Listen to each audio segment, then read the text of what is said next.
오늘 저희들이 살펴볼 것은 의롭다 함을 얻음입니다. 이것을 다른 말로 하면 칭의라고 합니다. 우리는 지난 두 주에 거쳐서 믿음이 무엇인가에 대해서 공부했고 회개가 무엇인가에 대해서 공부했습니다.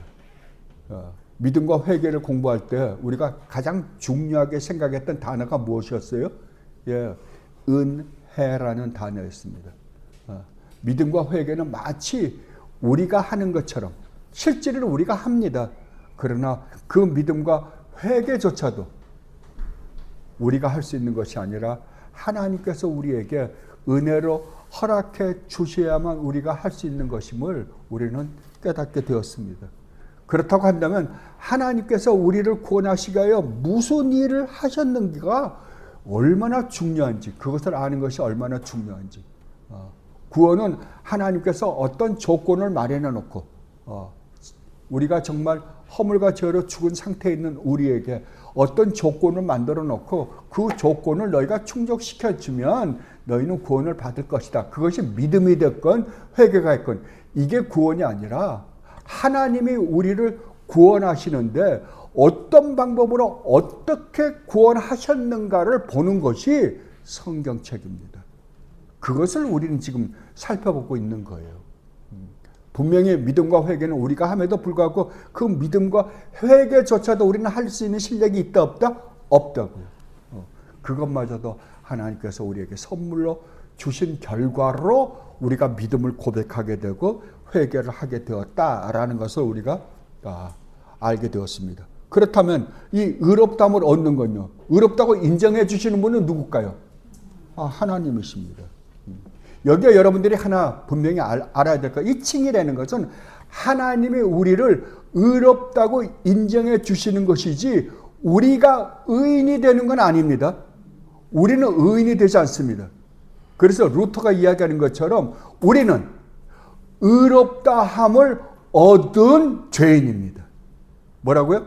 우리는 하나님으로부터 의롭다고 인정을 받은 죄인, 여전히 죄인이에요. 여전히 죄인이지만 하나님은 우리를 의롭다고 인정해 줘요. 의롭다고 인정을 받는 건 뭐냐 그러면은 우리는 죄가 하나도 없을 뿐만 아니라 우리가 이 세상에 살면서 하나님의 율법을 한 번도 어기지 않고 하나님께 전적으로 순종하며 살았다고 인정해 주는 거예요. 우리가 살았어요? 안 살았어요. 한 번도 그렇게 살아본 적 없어요. 우리는요. 속만 썩여 드렸죠. 부모님 속만 썩여 드렸지 우리가 한 건 아무것도 없어요. 그러면 하나님은 어떻게 해서 그걸 그렇게 인정해 주시는가? 우리 주님 예수 그리스도 때문이에요. 우리 주님이 이 땅에서 이 세상에 태어난 아담이 처음에 창조되고 이 세상에 태어난 모든 인간들 뿐만 아니라 앞으로 올 인간이 얼마나 많은지 우리는 모르지만 그 모든 인간들은 다 한 사람도 예외 없이 하나님 앞에 의롭다함을 얻을 존재는 아무도 없습니다. 다 하나님의 저주와 진노를 받아 마땅한 자들이에요. 그렇다면 이 세상에서 인간 중에 하나님으로부터 너는 정말 죄가 하나도 없고 정말 한 번도 내 말에 불순종함이 없이 정말 아름다운 삶을 살았다라고 인정하신 존재가 있을까요?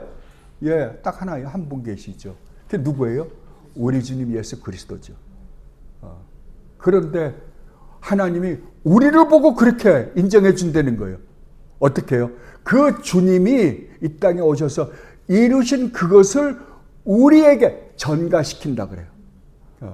우리에게 마치 우리가 한 것처럼 우리가 저지른 모든 죄는 우리 주님이 다 가져가서 거기에 상응한 죄값을 다 치르시고 주님이 하나님으로부터 의롭다함을 얻은 그 의를 우리에게 마치 우리가 한 것처럼 전가시켜 주기 때문에, 그러니까 우리 주님과 우리가 어떻게 하는 거예요? 우리 거는 주님에게 전가시키고 주님의 의를 우리에게 전가시킴으로 말미암아 우리가 어떻게 한다? 하나님으로부터 의롭다함을 얻은 존재가 된다라고 가르치는 거예요. 이게 의롭다 하심을 얻었다는 말의 진짜 의미예요. 왜 제가 여러분들에게 이렇게 말하냐 그러면 여러분들이 지금 알고 있는 한국의 그 수많은 이단들뿐만 아니라 침례교가 크게 실수한 것 중에 하나가 그거예요. 침례교 중에서도 세대주의자들이요. 여러분들 지금 여기 보면 워치만리, 위트니슬리, 지방교회, 보통 지방교회라 그러면 구원파 수많은 사람들 있잖아요. 여기 뭐 옛날에 박태선이 무슨 문선명이 통일교 수많은 사람들, 그 사람들이 어떻게 착각하고 있냐 그러면 우리는 이제 죄인이 아니라 의인이라고 착각하고 있어요. 의인이 된다고. 예수를 믿고 의롭다함을 얻는 것을 칭의를 뭐라 그러냐면 우리가 의인이 된다라고 착각을 하고 있어요. 자, 의인이 되면 이제부터 우리가 죄를 지을 수 있을까요? 없겠죠. 그러면 근데 실질적으로 죄를 짓잖아요. 그럼 뭐라 그래요? 그 문제를 어떻게 해결하냐고. 실질적으로 우리가 죄를 짓고 욕도 하고 싸움도 하고 그러는데 하나님의 명령을 어겼는데 그걸 뭐라 그래요? 죄라고 안 그래요. 그 사람들은. 여러분들이 구원파나 지방교회 사람들하고 왕래를 해보죠. 그분들하고 이야기해봤으면 여러분 금방 알 거예요. 죄라고 안 그럽니다. 잘못이라. 잘못. 그럼 죄가 뭐예요? 하나님의 법을 어긴 것이 죄잖아요. 하나님께 잘못한 것이 죄잖아요. 근데 그렇게 말장난을 한다니까요. 그것은 잘못이지 죄가 아니다라고 그러는 거예요. 그러니까 요한일서에서 그러죠. 하나님으로부터 거듭난 사람들은 죄를 짓지 않는다 그러잖아요. 우리는 죄를 안 짓는다는 거예요. 왜? 의인이니까요. 그러니까 의롭다함을 얻는다는 말의 의미를 올바로 이해하지 못한 결과예요. 이게 세대주의자들이 가지는 아주 잘못된 성경 해석 때문에 그래서 그런 말도 안 되는 해석들이 나오거든요. 그래서 뭐라고요? 칭의는 어떤 의미라고요?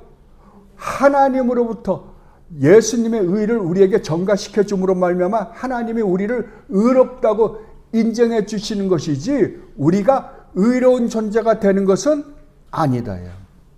그러니까 루터가 이야기하는 걸 기억하세요. 우리는 의롭다함을 얻은 죄인이다.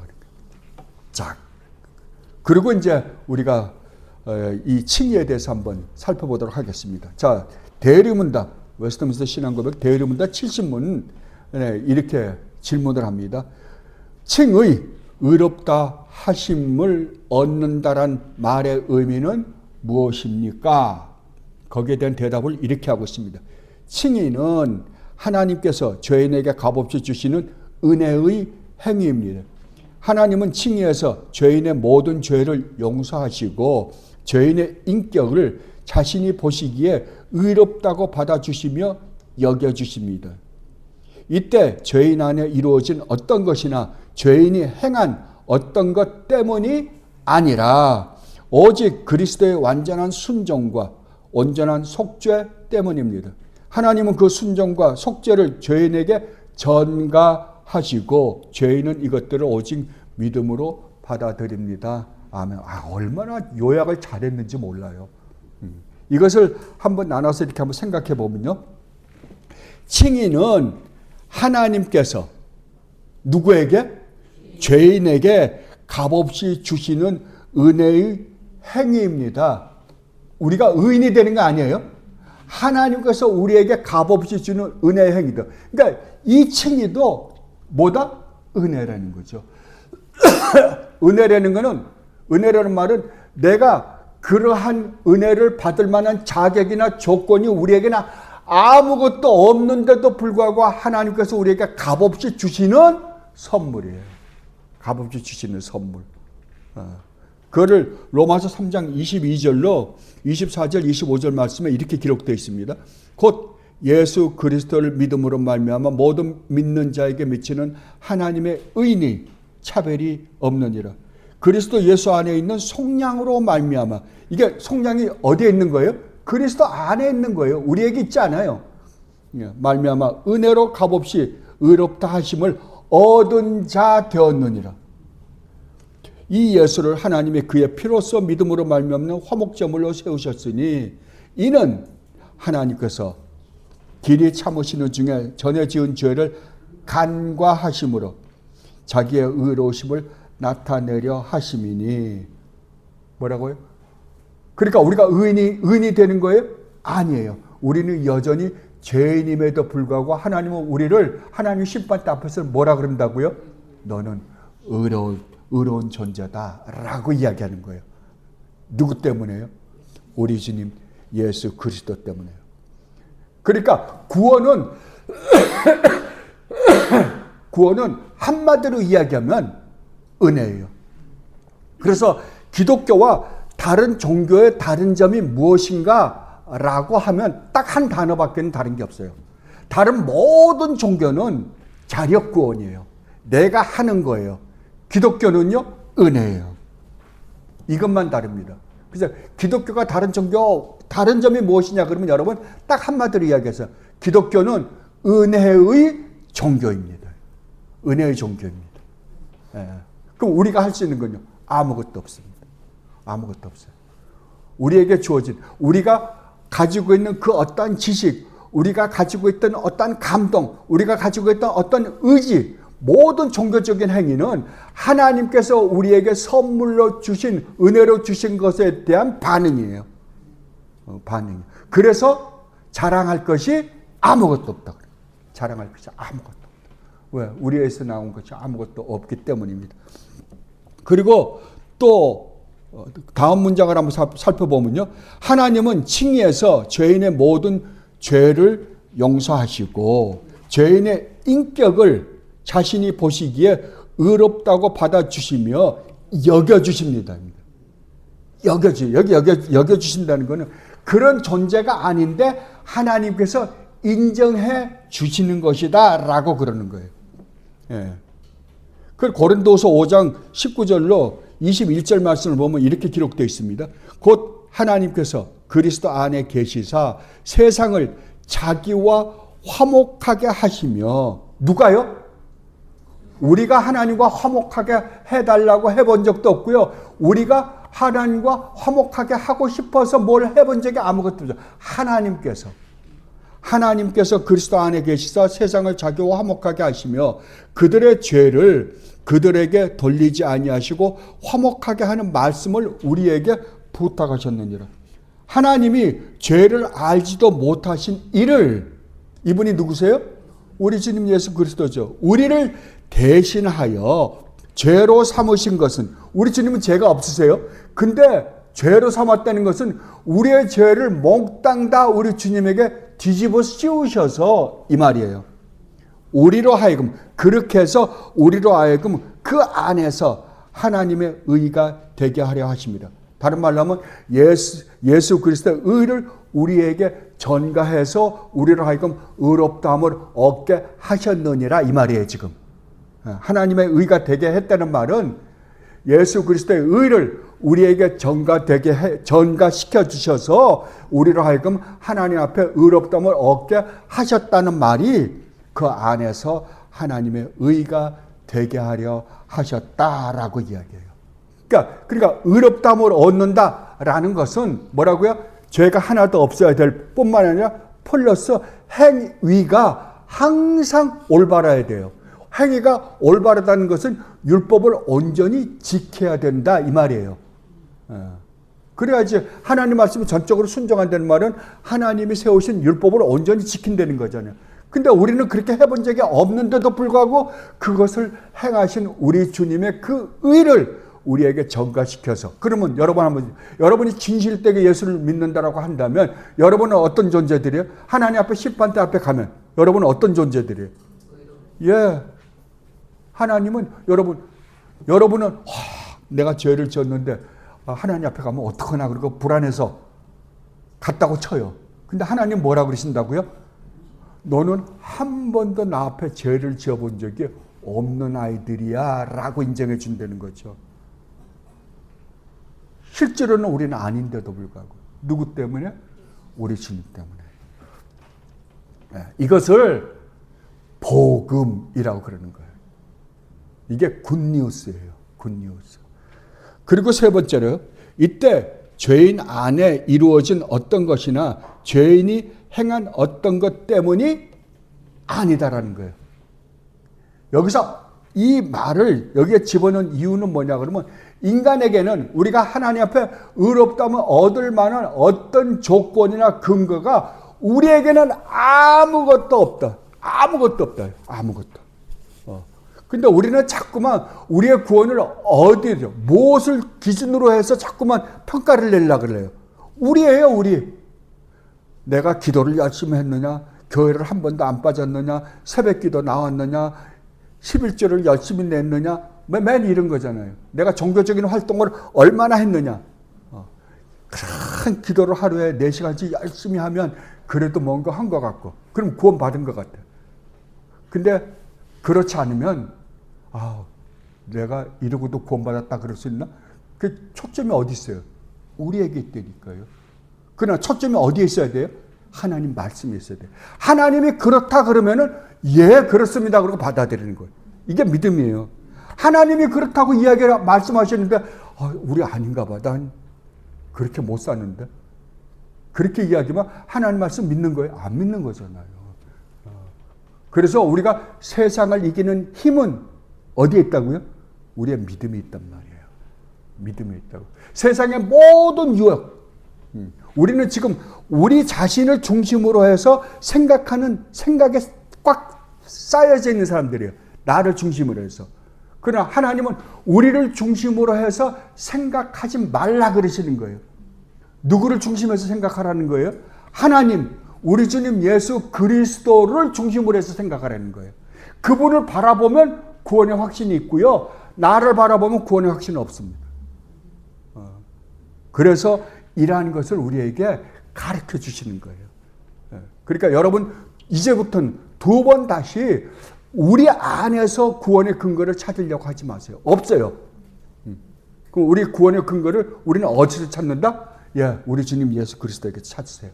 예수님이 그러셨어요. 하나님은 그렇게 말씀하셨어요. 오늘 목사님이 말씀하신 것처럼 내가 절대 너희를 떠나지 않을 것이며 너희를 버리지 않겠다. 그러면 하나님이 내가 좀 잘못했다고 버려요? 절대 안 버리신다고요. 그걸 믿는 거예요. 그죠? 비록 나는 죄를 짓고 하나님의 은혜를 입었다라고 하면서도 내가 요망의 욕구로 살 수 있는가? 정말 하나님 앞에 정말 미안하다 하더라도 여러분은 하나님은 나를 떠나지 않으시고 나를 절대 버리지 않겠다. 이 세상 끝날까지 내가 너와 함께 하겠다라고 약속하신 그 약속을 믿는 거예요. 그게 내 믿음인 거예요. 그게 믿음이에요. 다른 게 믿음이 아니라. 그래서 디도서 3장 5절로 7절을 보면 이렇게 기록되어 있습니다.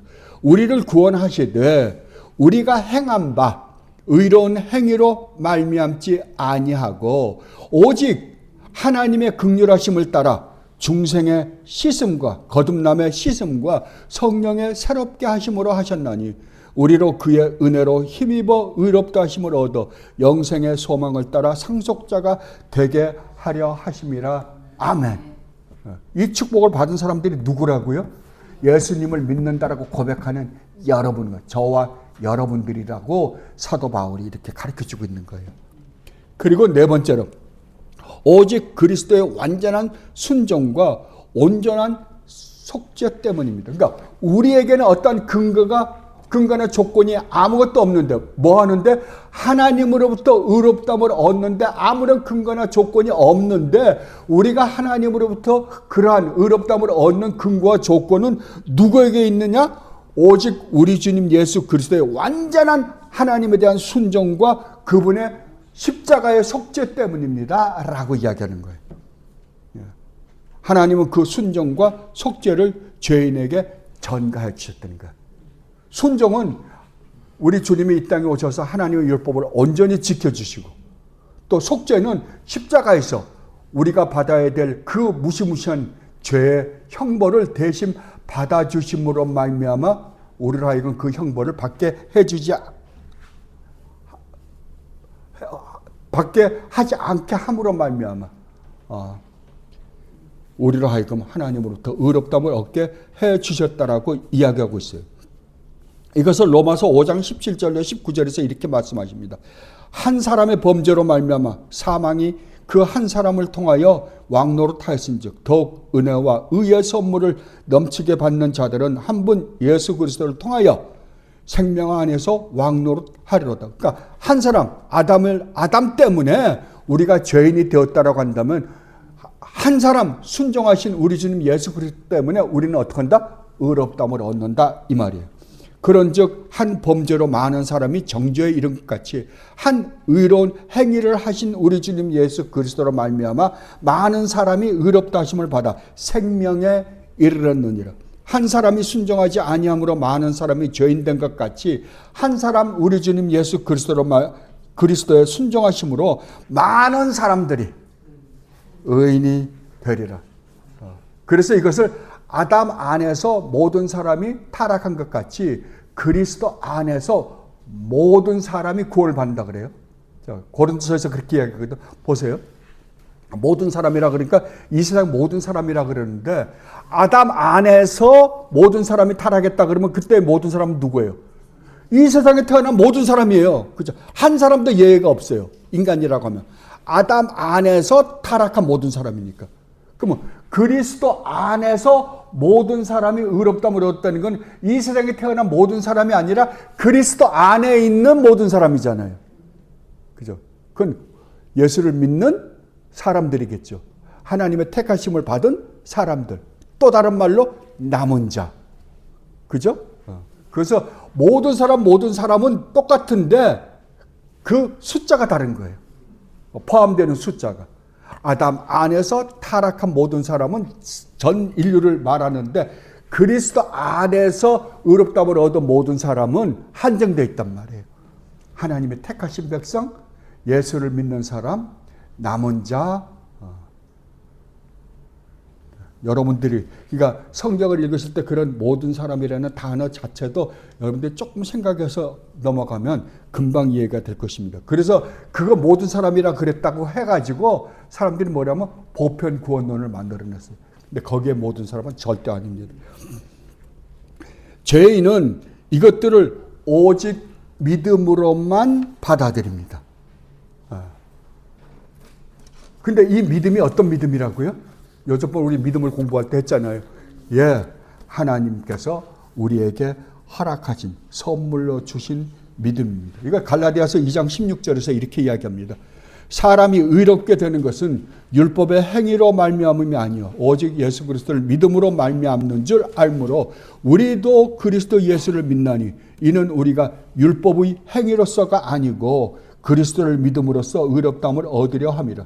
율법의 행위로서는 의롭다함을 얻을 육체가 없느니라. 여러분들 이거 분명하게 해놓으세요.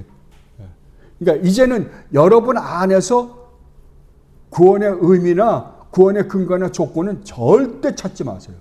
찾지 마세요. 여러분에게는 없습니다. 여러분은 항상 그러면 여러분이 내가 요 모양 욕구를 하고서도 내가 구원받았다 그럴 수 있느냐라고 할 때 여러분들이 봐야 되는 건 누구예요? 예, 우리 주님 예수 그리스도예요. 그분밖에 없어요. 그래서 사도 바울이 그러잖아요. 나는 오직 우리 주님 예수 그리스도 외에는 알고 싶은 생각에 추워도 없다. 그 외의 것은 난 다 배설물로 여긴다. 라고 이야기하신 거예요. 자, 제 71문이요. 대의문답 71문입니다.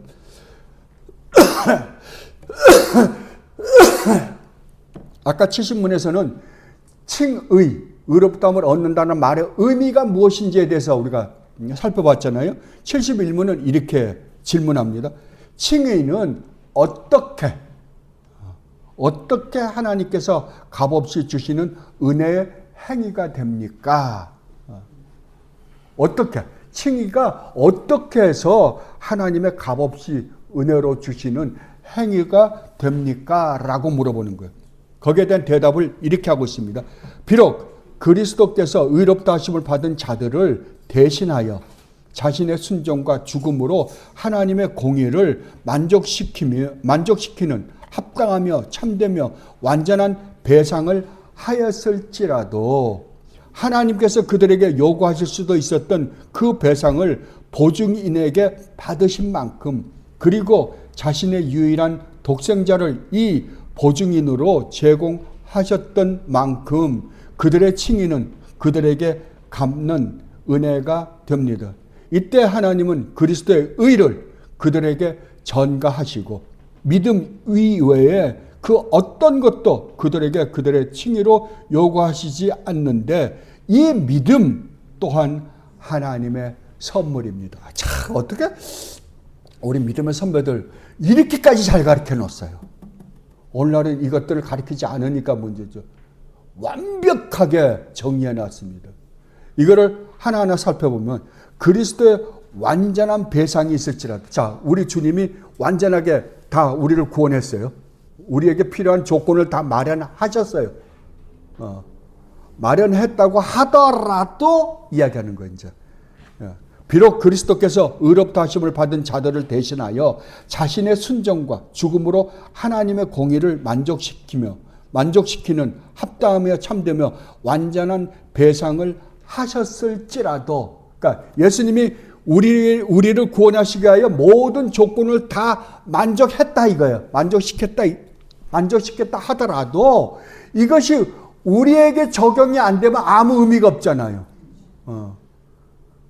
그러니까 주님이 완전하게 우리의 구원을 완성한 것이 우리에게 어떻게 은혜로 적용을 시키는가, 이거에 대한 퀘스천이 남을 거 아니에요. 그게 그 다음 대답이에요. 그 다음 대답. 그래서 배상을 했다는 말이 어딨냐 그러면은 로마서 5장 8절로 10절 말씀입니다. 여기 보면 아주 여러분 참 하나님 말씀을 하나하나 살펴보면 하나님이, 저는 놀라는 게 그거예요. 성경을 가만히 보면요, 성경은 한 주제, 하나님이 말씀하시고자 하시는 그 주제에 대해서 얼마나 일관성과 통일성을 갖고 있는지 몰라요. 한 채도 오차도 없어요. 근데 여러분 이단을 보면요, 이번에 앞뒤가 안 맞아요. 우리가 하나님의 말씀에 일관성과 통일성이 있는 건 확인하는데 우리가 그것을, 그러니까 그 하나님의 하신 일에 대해서 우리가 우리 이해의 한계를 넘어가는 건 분명히 있어요. 이해의 한계를 넘어가는 건 분명히 있는데도 불구하고 그 안에 일관성과 통일성을 가지고 있는 거예요. 그러나 이단들의 이야기를 가만히 들어보면 통일성이 없어요. 이럴 때는 이렇게 이야기하고, 아까도 이야기했듯이 우리가 의인이 되면 죄를 지을 수는 없다. 의인인데 어떻게 죄를 지어요?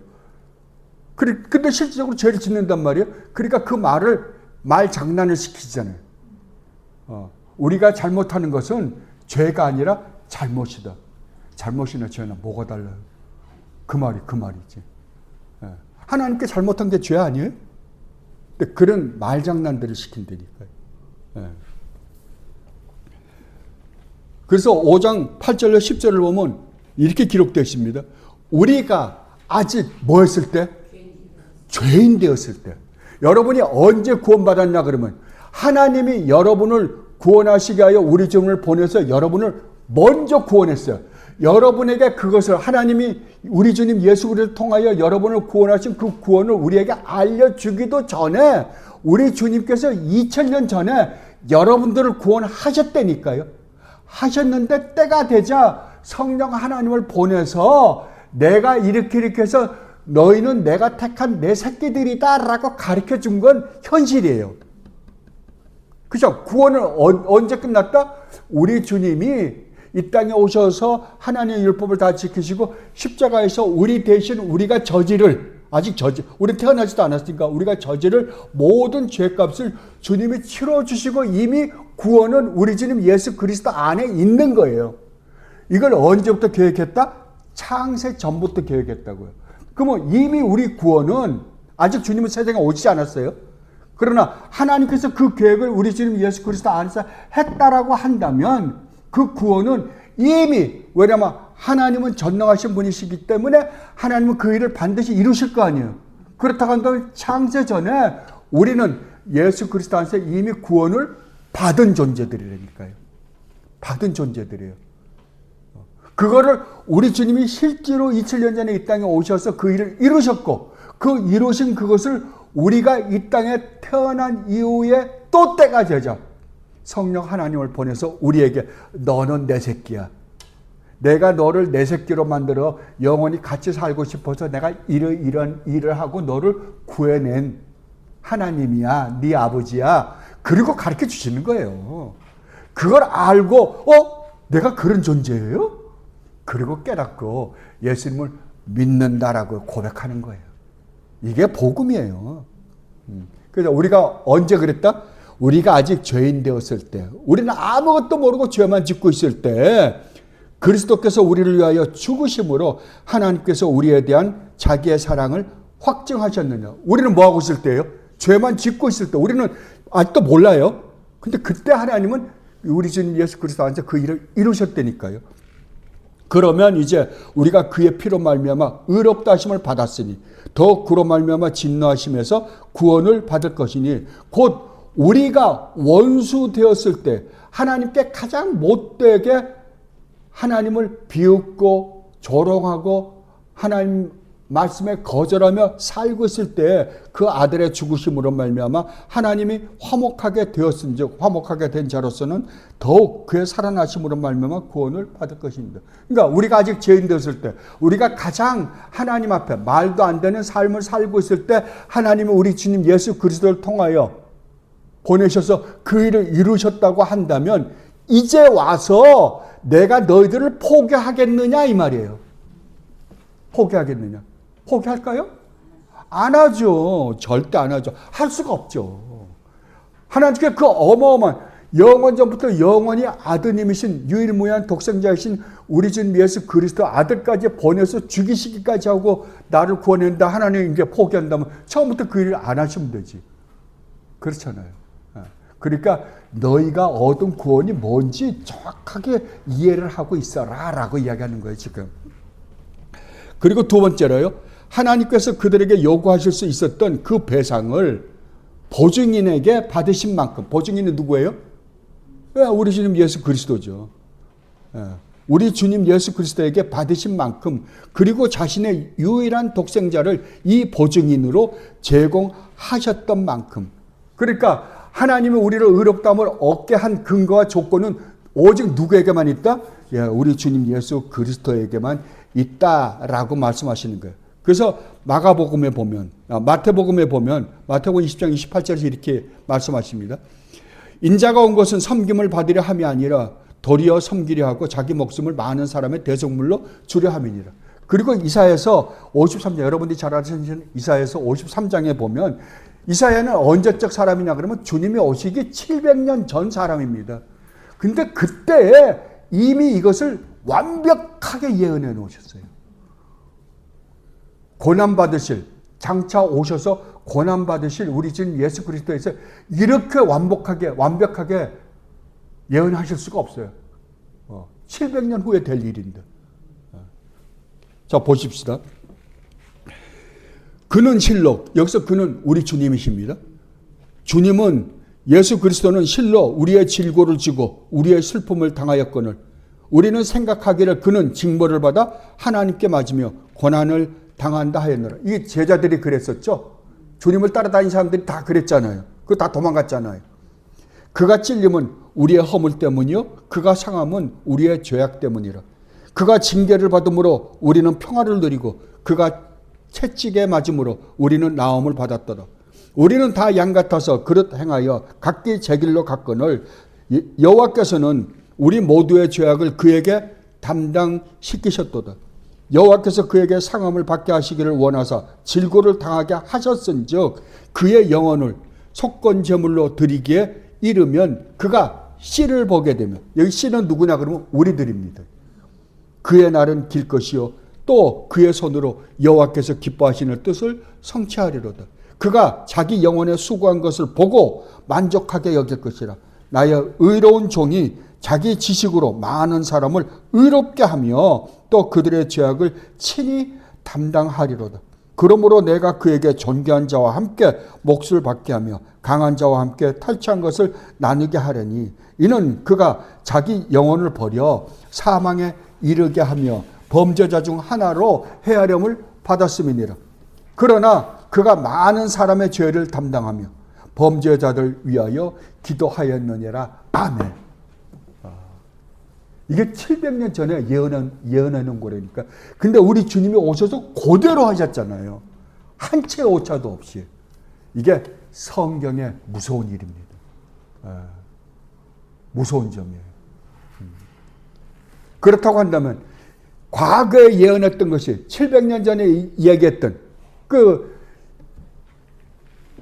이사야서 7장에 보면 임마누엘에 대한 예언도 있잖아요. 처녀가 잉태하여 아들을 낳으리니 그 이름을 임마누엘이라 하라. 그러니까 우리 주님이 태어나시자 이름이 뭐였어요? 임마누엘이었어요. 임마누엘.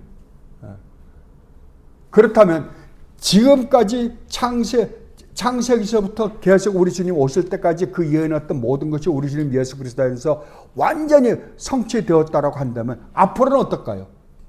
앞으로 예언된 것도 그대로 이루어지겠죠. 그래서 우리는 하나님의 말씀을 믿는 거예요. 근데 오늘날 사람들이 자꾸만 뭐냐 그러면 자기네 체험을 가지고 자꾸만 자기 신앙의 탑을 세우려고 그래요. 예.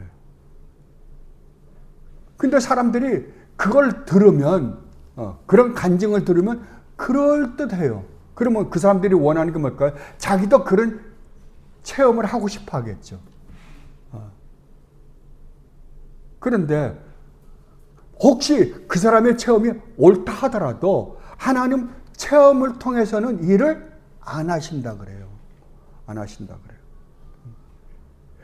여러분, 주님이 하신 일, 체험을 가장 많이 하신 분들이 누구예요? 성경 전체를 통해서 하나님의 약속에 대한 체험을 제일 많이 하신 분들이 누굴까요? 예수님의 제자들이죠, 뭐. 그죠?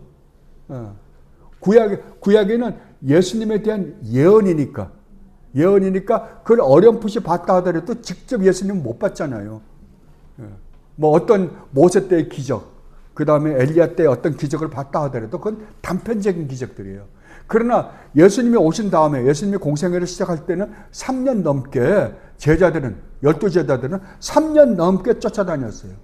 자고 깨면 어떤 기적들이었을까요? 문둥병이 살아나고 안진뱅이가 일어나고 봉사가 눈을 뜨고 아니 죽은 사람들이 벌떡벌떡 일어나고 한번 생각해 보세요. 그런 기적을 그분들만큼 아니 하여간 어떻게 됐거나 사람들이 떼거지로 다녔으니까요. 그잖아요. 예수님 떴다. 왜 떴다방이야?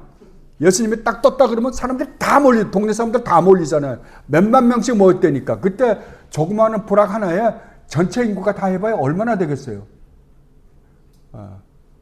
몇만 명, 많은 데는 몇만 명일 거예요. 그죠? 근데 몇만 명씩 모였대요. 그러면 그 동네 사람들 다 나왔다는 거 아니에요? 아프다는 사람들은 다 데리고 나왔을 거예요. 그러면 별의별 기적을 하가 3년 동안 체험했으면 3년이면 거의 1000일이 넘잖아요. 그러면 하루에 한 가지쯤만 봤다 그래도 1000번은 봤을 거예요. 근데 그것뿐이겠어요?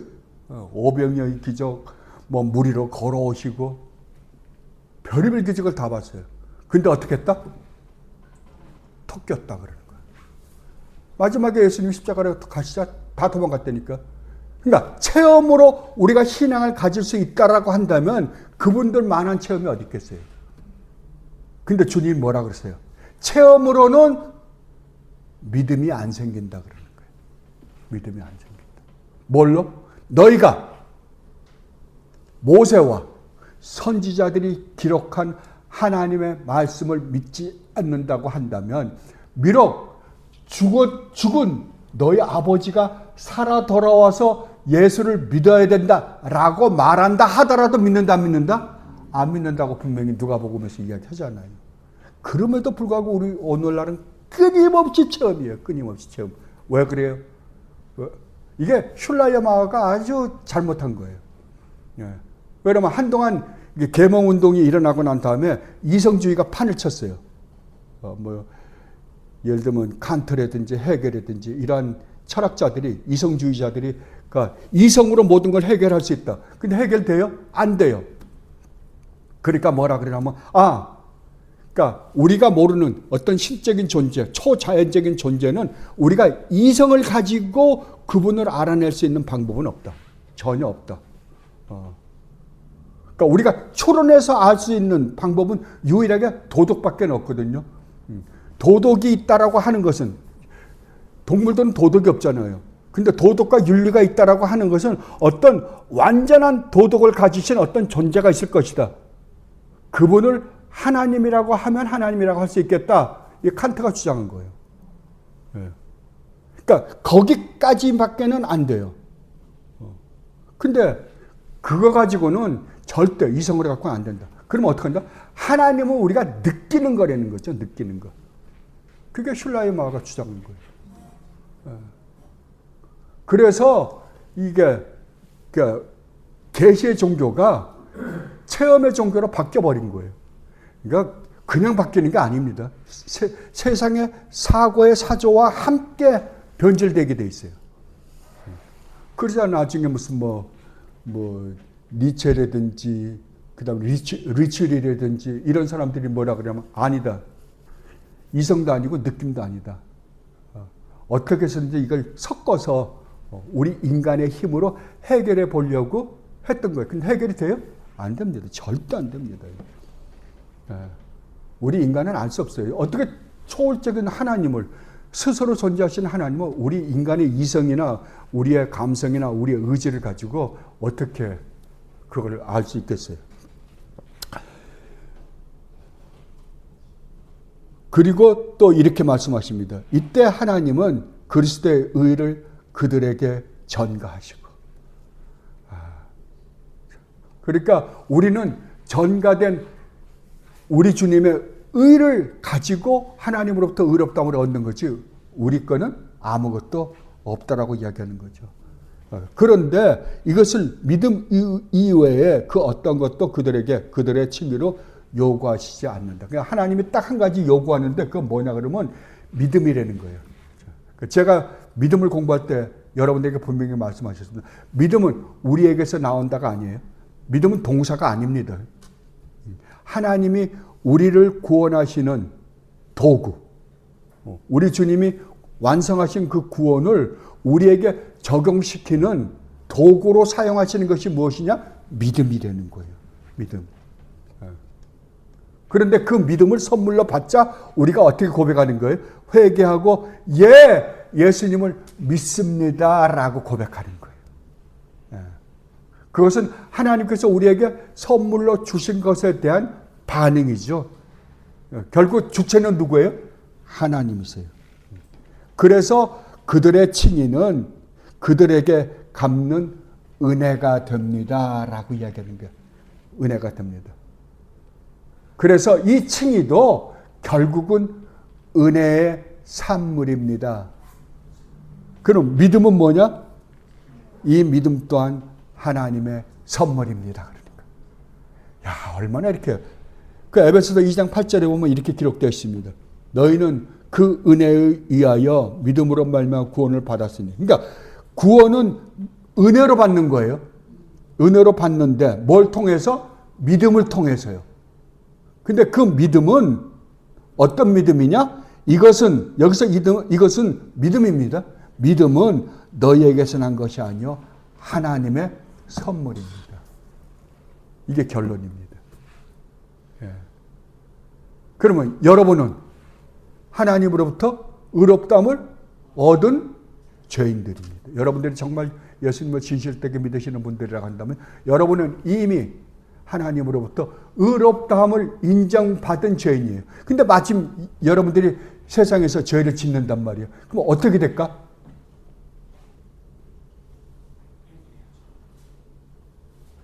하나님이 심하게 할 때는 귀싸대기 한 대는 갈기겠죠.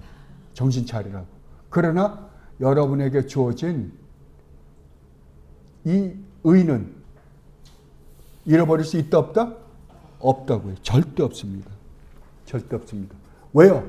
이 일은 하나님이 일하셔서 우리에게 주신 선물이기 때문에 그래요. 선물입니다. 우리에게서 난 것이 아니라 하나님이 나를 구원하시기 위하여 행하신 일의 결과로 주어진 것이기 때문에 그래요. 그러면 나를 구원하기 위하여 하신 이 일을 누가 하셨어요? 하나님이 하셨어요. 우리는 하나님 보고 나를 구원해 주세요 라고 이야기해 본 적도 없어요. 우리는 내가 구원을 받아야 하는 존재인지조차 몰랐어요. 우리는요.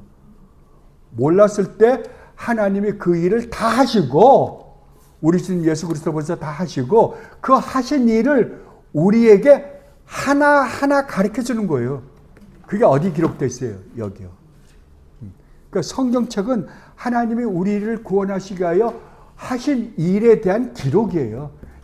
다른 말로 하면, 야, 내가 너를 하려고 내가 무슨 일을 하는지 아니?